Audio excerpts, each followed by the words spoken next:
दोस्तों, बड़ी खबर निकलकर सामने आ रही है। आरएसएस प्रमुख मोहन भागवत के मुसलमानों के खिलाफ भड़काऊ बयान पर बुरी तरह भड़के मौलाना अरशद मदनी बोले, क्या सिर्फ उन्होंने ही अपनी मां का दूध पिया है? जानेंगे उनका बयान क्या है और साथ में आपको बताएंगे रमजान के महीने में दिल्ली में बंद हो शराब की दुकानें। ओवैसी के नेता की बड़ी डिमांड। अगली खबर में आपको बताएंगे उत्तर कोरिया के किम जोंग ने नए हथियार दिखाकर अमेरिका दक्षिण कोरिया को दी धमकी, जब हम इसका इस्तेमाल करेंगे तो ईश्वर की सुरक्षा की उम्मीद मत करना। और साथ में ट्रंप की ब्रिटेन को चेतावनी, मॉरिशस को चागोस आइलैंड न सौंपे, फैसले पर दोबारा सोचे। तो बिना समय गवाए बात करते हैं खबरों की। दोस्तों, हाल ही में आरएसएस चीफ मोहन भागवत के मुसलमानों के घर वापसी वाले बयान से देश में हंगामा मच गया है। इस बवाल के बीच जमीयत उलमाए हिंद के चीफ मौलाना अरशद मदनी ने भागवत के बयान की कड़ी आलोचना की है। उन्होंने कहा कि जमीयत उलमाए हिंद शुरू से ही ऐसी कम्युनल और नफरत फैलाने वाली सोच का कट्टर विरोधी रहा है और जब तक ये रहेगा इसका विरोध करता रहेगा।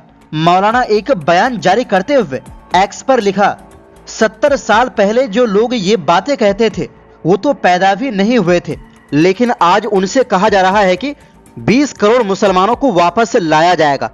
ऐसा लगता है जैसे सिर्फ उन्होंने ही अपनी मां का दूध पिया है, किसी और ने नहीं पिया।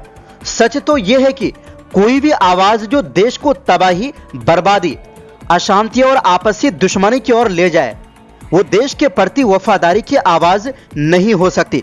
उन्होंने आगे कहा, आज देश के अंदर नफरत की आग भड़काई जा रही है, हत्या और हिंसा का माहौल है, दिन दहाड़े लिंचिंग की घटनाएं हो रही है, गाय के नाम पर बेगुनाह लोगों को मारा जा रहा है और सरकार चुप है। इसके बावजूद कुछ लोग ये कहते रहते हैं कि इस देश में सिर्फ वही लोग रहेंगे जो उनकी सोच को मानते हैं।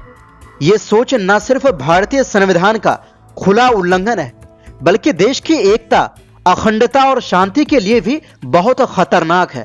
जमीयत उलमाए हिंद शुरू से ही ऐसी सांप्रदायिक और नफरत फैलाने वाली सोच का कड़ा विरोध करती रही और जब तक ये रहेगी इसका विरोध करती रहेगी। मौलाना अरशद मदनी ने कहा, मुसलमान जिंदा है और अपने धर्म के प्रति सच्चे रहेंगे। जिन्होंने मुसलमानों को खत्म करना चाहा वो खुद खत्म हो गए, लेकिन इस्लाम जिंदा है और क़यामत के दिन तक जिंदा रहेगा। और इस देश में शांति, भाईचारा और आपसी मेलजोल सिर्फ एक सेकुलर संविधान की छाया में ही मुमकिन है।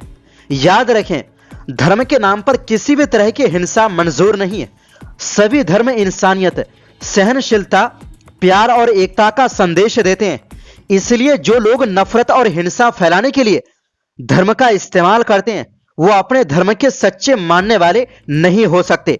हमें हर लेवल पर ऐसे लोगों की बुराई करनी चाहिए और उनका विरोध करना चाहिए। वहीं दूसरी ओर दोस्तों, AIMIM के नेता शोएब जमई ने मांग की है कि रमजान के महीने में दिल्ली की सभी शराब की दुकानें बंद कर दी जाए। AIMIM दिल्ली यूनिट के प्रेसिडेंट शोएब जमई ने गुरुवार को सोशल मीडिया प्लेटफॉर्म एक्स पर लिखा, हम दिल्ली सरकार से अपील करते हैं कि रमजान के पवित्र महीने में दिल्ली की सभी शराब की दुकानें बंद कर दी जाएं। पब्लिक जगहों पर शराब की बिक्री और पीने पर रोक लगनी चाहिए। अगर आप सावन के महीने में नॉन वेजिटेरियन दुकानें बंद करके इज्जत चाहते हैं तो आपको हमारे पवित्र महीने की भी इज्जत करनी चाहिए। रमजान का महीना गुरुवार से शुरू हो चुका है। रमजान के महीने में मुसलमान सुबह से शाम तक रोजा रखते हैं और नमाज पढ़ते हैं। इस महीने को रहमत, माफी और मुक्ति का महीना माना जाता है।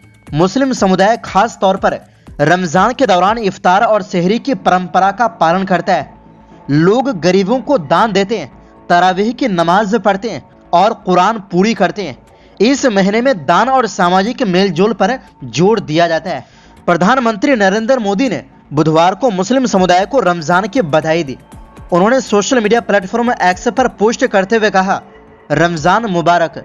ये महीना हमारे समाज में एकता की भावना को और मजबूत करे, हर जगह शांति और खुशहाली हो। इस बीच लोकसभा में विपक्ष के नेता और कांग्रेस सांसद राहुल गांधी ने रमजान की बधाई दी।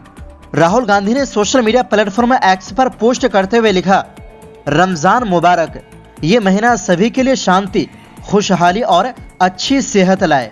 वहीं दूसरी ओर दोस्तों, उत्तर कोरिया के नेता किम जोंग ने एक नई और बेहद बड़ी मल्टी रॉकेट लॉन्चर प्रणाली का अनावरण किया है। बताया जा रहा है कि ये 600 मिमी की रॉकेट प्रणाली परमाणु वारहेड दागने में सक्षम है।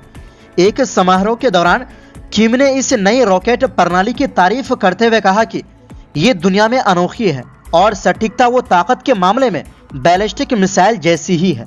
उन्होंने कहा कि ये हथियार रोकथाम यानी दुश्मन को डराने और रणनीतिक मिशन पूरा करने के लिए बनाया गया है, जो आमतौर पर परमाणु क्षमता की ओर इशारा करता है। उत्तर कोरिया की सरकारी समाचार एजेंसी के मुताबिक किम ने सख्त लहजे में चेतावनी दी कि अगर ये नया हथियार इस्तेमाल हुआ तो किसी को भी ईश्वर की सुरक्षा की कोई उम्मीद नहीं रहेगी। उन्होंने इसे अजय भी बताया। विशेषज्ञों का मानना है कि ये नई प्रणाली दक्षिण कोरिया, खासकर राजधानी सियोल को निशाना बना सकती है। सियोल उत्तर और दक्षिण कोरिया की सीमा से लगभग 50 किलोमीटर दूर है।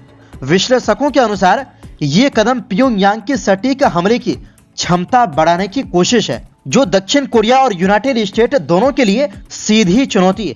कुछ रिपोर्टों में यह भी कहा गया है कि इस प्रणाली का खुलासा उसके परीक्षण और संभवतः रूस को निर्यात से पहले किया गया है। हाल के समय में उत्तर कोरिया और रूस के बीच सैन्य संबंध मजबूत हुए हैं। किम ने यह भी कहा कि इसी महीने होने वाले पार्टी सम्मेलन में आत्मरक्षा पहल के अगले चरण और नए सैन्य लक्ष्यों की घोषणा की जाएगी। उन्होंने जोर देकर कहा कि बाहरी ताकतों के खतरे का जवाब देने के लिए सेना के आधुनिकीकरण की प्रक्रिया तेज की जाएगी। ये बयान उस कार्यक्रम के दौरान आया जब राजधानी में एक नए निर्माण परियोजना की आधारशिला रखी गई। इससे ये संकेत देने की कोशिश की गई कि देश एक तरफ विकास कार्य कर रहा है और दूसरी तरफ अपनी सैन्य ताकत भी बढ़ा रहा है। कुल मिलाकर उत्तर कोरिया ने एक बार फिर साफ कर दिया है कि वो अपनी सैन्य और परमाणु क्षमताओं को और मजबूत करने की दिशा में आगे बढ़ रहा है, जिससे क्षेत्र में तनाव और बढ़ सकता है। खासकर अमेरिका के लिए ये टेंशन बढ़ाने वाली है। वहीं दूसरी ओर दोस्तों, अमेरिकी राष्ट्रपति डोनाल्ड ट्रंप ने ब्रिटेन को चागोस आइलैंड मॉरिशस को सौंपने के फैसले पर दोबारा सोचने की सलाह दी। उन्होंने कहा कि डिएगो गार्सिया जैसे अहम सैन्य ठिकाने को लंबी लीज पर लेना ठीक नहीं होगा। ट्रंप ने social media platform truth social पर पोस्ट कर ब्रिटेन के प्रधानमंत्री कीर स्टारमर को आगाह किया। ट्रंप ने कहा कि देशों के बीच लीज का मॉडल हमेशा भरोसेमंद नहीं होता। उन्होंने 100 साल की प्रस्तावित लीज को कमजोर व्यवस्था बताया। 2025 के समझौते के तहत ब्रिटेन हिंद महासागर में स्थित चागोस आइलैंड्स को मॉरिशस को सौंपने की तैयारी में है। हालांकि डिएगो गार्सिया सैन्य अड्डा 99 साल की लीज पर ब्रिटेन और अमेरिका के पास ही रहेगा। डिएगो गार्सिया कई सालों से मध्य पूर्व और एशिया में अमेरिकी सैन्य अभियानों के लिए अहम ठिकाना रहा है। ट्रंप ने कहा कि अगर भविष्य में हालात बिगड़ते हैं तो अमेरिका को ऐसे ठिकाने की जरूरत पड़ सकती है। उनके मुताबिक इस तरह के रणनीतिक ठिकाने पर जरा सी ढील भी खतरे की वजह बन सकती है। हालांकि अमेरिकी स्टेट डिपार्टमेंट ने कहा है कि वो ब्रिटेन और मॉरिशस के बीच हुए इस समझौते का समर्थन करता है। तो दोस्तों, फिलहाल के लिए इस रिपोर्ट में बस इतना ही। फिर मिलते हैं एक नई रिपोर्ट्स के साथ।